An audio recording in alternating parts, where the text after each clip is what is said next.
Bawat taon, ang Pilipinas maging ang ibang bansa nakararanas ng sari-saring natural na mga pangyayari o natural phenomena.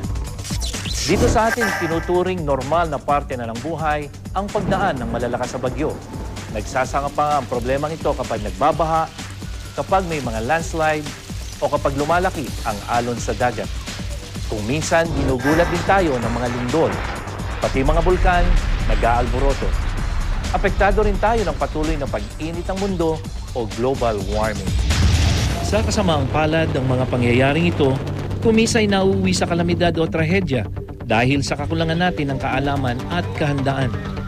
Ito ang hamon para sa ating lahat, ang mas maunawaan ng inang kalikasan upang manatiling ligtas sa kapahamakan.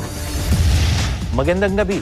Sa mga susunod na linggo, iisa-isay nating tuklasin ang ilan sa mga natural phenomena na ito nang malaman natin kung paano nga ba tayo tutugon sa hamon ng kalikasan.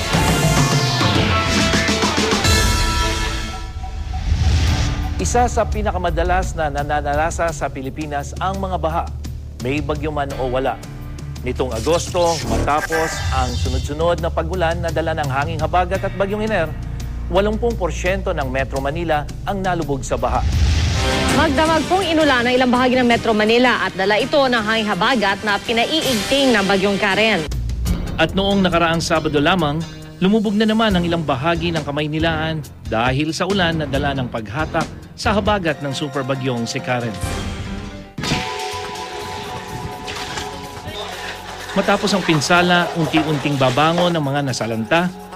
Pero gaano man katatag tayong mga Pilipino, taon-taon na nga lang ba nating uulit-ulitin at titiisin ang ganitong hirap? Ngayong gabi, sama-sama nating alamin kung paano haharapin ang hamon na dala ng pagbaha. Pero bago yan, unawain muna natin, bakit nga ba tayo binabaha? Larawan ng kalinisan at kaayusan ang Maynila noong 1890s. Malalawak ang mga lupain at malayang dumadaloy ang tubig sa mga ilog at estero. Pero makalipas ang mahigit 100 taon, ito na ang lagay ng Metro Manila ngayon. Itinuturing ng ilan na simbolo ng kaunlaran ang matatayog na mga gusali, mga sementadong kalye at mga konkretong tulay. Pero bakit kung kailan sinasabing umuunlad ang lungsod, saka naman tayo nakararanas ng madalas o di kaya'y matinding pagbaha? Magka-partner nga ba ito? Ayon sa kilalang urban developer na si June Palafox, malaki ang papel ng urbanisasyon sa pagbaha ng lungsod.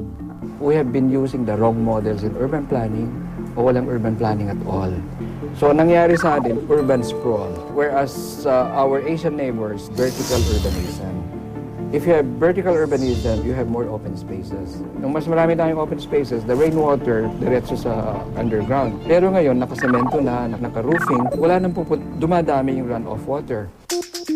Sang-ayon naman dito ang eksperto sa pag-aaral ng paggalaw, distribution at kalidad ng tubig, ang hydrologist na si Engineer John Paat. Dahil sementado na most of the surfaces dito sa Metro Manila and other urbanized areas, so kapag umulan, hindi na nasisipsip yung ulan na dapat sana ay papasok sa lupa. So ang nangyayari, volume ng ulan ay naiipon, tendency is magkakabaha doon sa kung saan siya naipon. Para hindi maipon ang tubig, kailangan magkaroon ito ng maayos na sistema ng daluyan. Pero dahil nga sa kawalan ng maayos na urban planning, ang mga kanal at estero na dapat sana'y daanan itong surface runoff, ngayon ay nabarahan na ng mga itinayong gusali at kalye o kaya naman tinambakan na ng basura. Sa taya ng Metro Manila Development Authority o MMDA, umaabot ng 8,000 tonelada ng basura ang kanilang nahahakot kada araw. Malaking porsyento nito galing sa mga baradong kanal at estero. Isa ring nakababara sa mga daluyan ng tubig ay ang mga iligal na tirahan ng mga kababayan nating walang ibang mapagtirikan ng bahay. Ito ngang si Aling Charlene sa gitna mismo ng estero sa Pandacan, Maynila nakatira. Dito na po ako pinanganak since po 1980. Bali, nakatira po kami sa ilalim ng tulay. Pinakabubong po namin, yung mismong tulay po. Tuwing umuulan or bumabagyo, binabaha po kami dito. Wala naman po kami ibang malilipatan. Wala po kaming bahay sa Maynila. Dahil sa pagbabara ng mga kanal at ilog, maraming lugar tuloy ang madaling bahain kahit konting ulan lang. Pinaka-classic na example dyan yung Pasig Marikina River. Marami na dyan na na-construct along the channel itself. So definitely, ang mga structures na yun ay nagkukos ng pagbaha. Dahil hindi freely makadalo yung tubig ulan papunta sa ilog na papunta sa ultimate na pupuntahan niya, which is the sea. Bakit nga ba may mga lugar na kahit mahina at sandali lang ang ulan, baha na agad?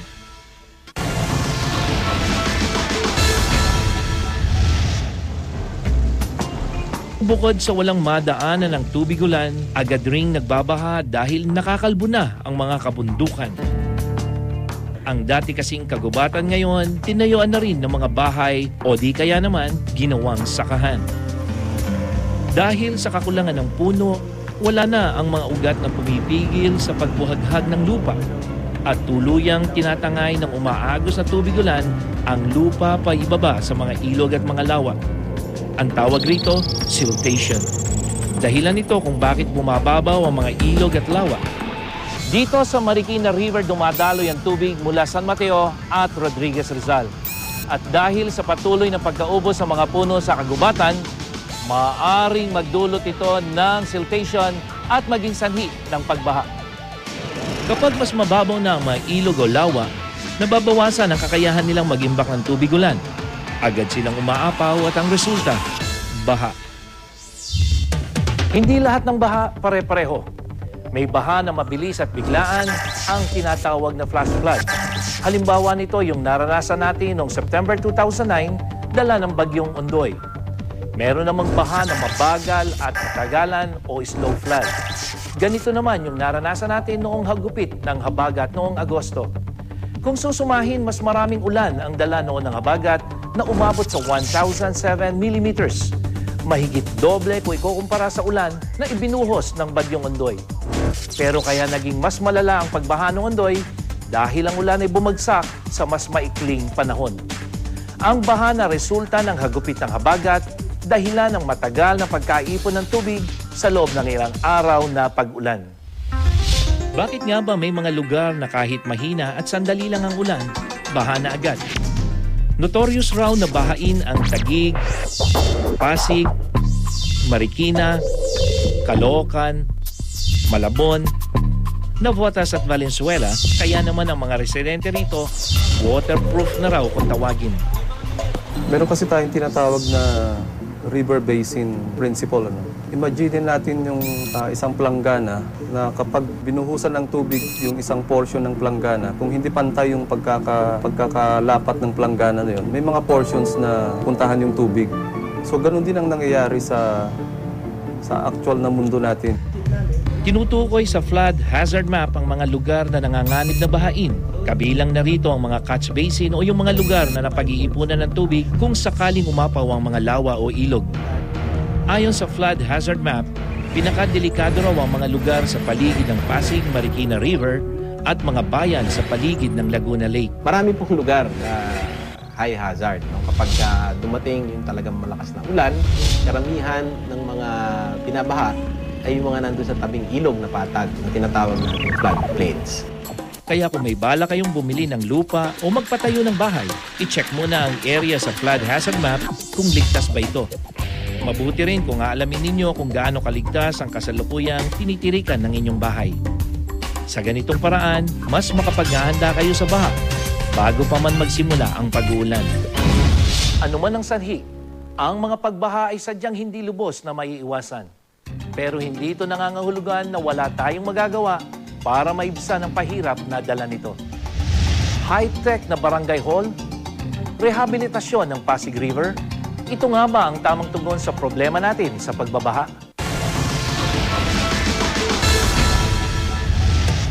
Nakakita na ba kayo ng mga bahay sa ibabaw ng tubig?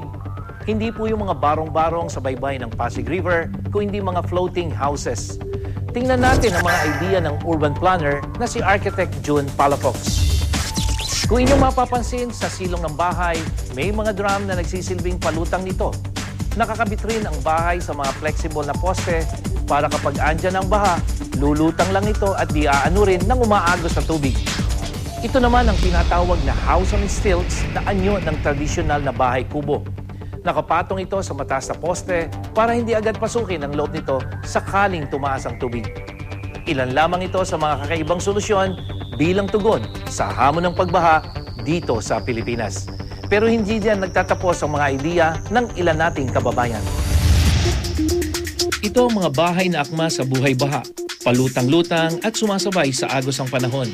Sa malikhaing imahinasyon ng urban planner na si Architect John Palafox, ganito ang nababagay na disenyo ng mga gusali at daanan sa Maynila dahil sa kalagayan ng ating drainage system.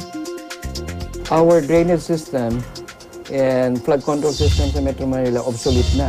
Good only for 25 years ang design criteria nila. Elsewhere in the world, 100 years. So kung mangyari 100-year flooding history or typhoons and rains, kulang by 75% yung capacity ng mga pipes, drainage system and flood control system. Isa sa mga plano ni Architect Palafox ay ang pag-rehabilitate sa Pasig River. Kung siya raw ang masusunod, ito ang magiging itsura ng Pasig River of the future. Sa halip ng mga infrastruktura, may malawak na espasyo sa gilid ng ilog na may mga puno at parke na 10 metro ang lapad. 10 meter is meant sa rivers and 3 meters is meant sa esteros. Hindi lang to beautify like promenade. It's also emergency lanes yan. So in case of emergencies, daanan yan ng fire trucks, ambulances, police cars, and so on. Hindi rin pahuhuli ang mga ideya ng landscape architect na si Paulo Alcazaren. Ang mga drawing niya, naging usap-usapan nang kumalat ang mga ito sa social networking sites na Facebook at Twitter, lalo na nang matapos ang habagat noong Agosto. Ang mga sketches na ginagawa ko, mga 3 to 5 minutes lang. Patawa pero seryoso. Ang hirap kasi na puro seryoso ang posting mo sa social media wala namang tulong yan eh. Samot-sari ang mga ideya ni Paulo. Mayroong tricycle na ang bubong ay pwedeng gawing instant bangka. May entrance gate ng subdivision na handang-handa para sa kalamidad. Ang kanyang disenyo ng barangay hall para sa madalas bahaing lugar, may 3rd floor na. Mayroon pang nakahandang lifeboats at helipad para mas madali ang pag-rescue sa mga biktima ng baha.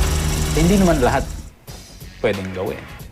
Pero at least nag-iisip tayo ng solusyon na naiiba sa standard reaction sa floods kagaya ng mega dikes.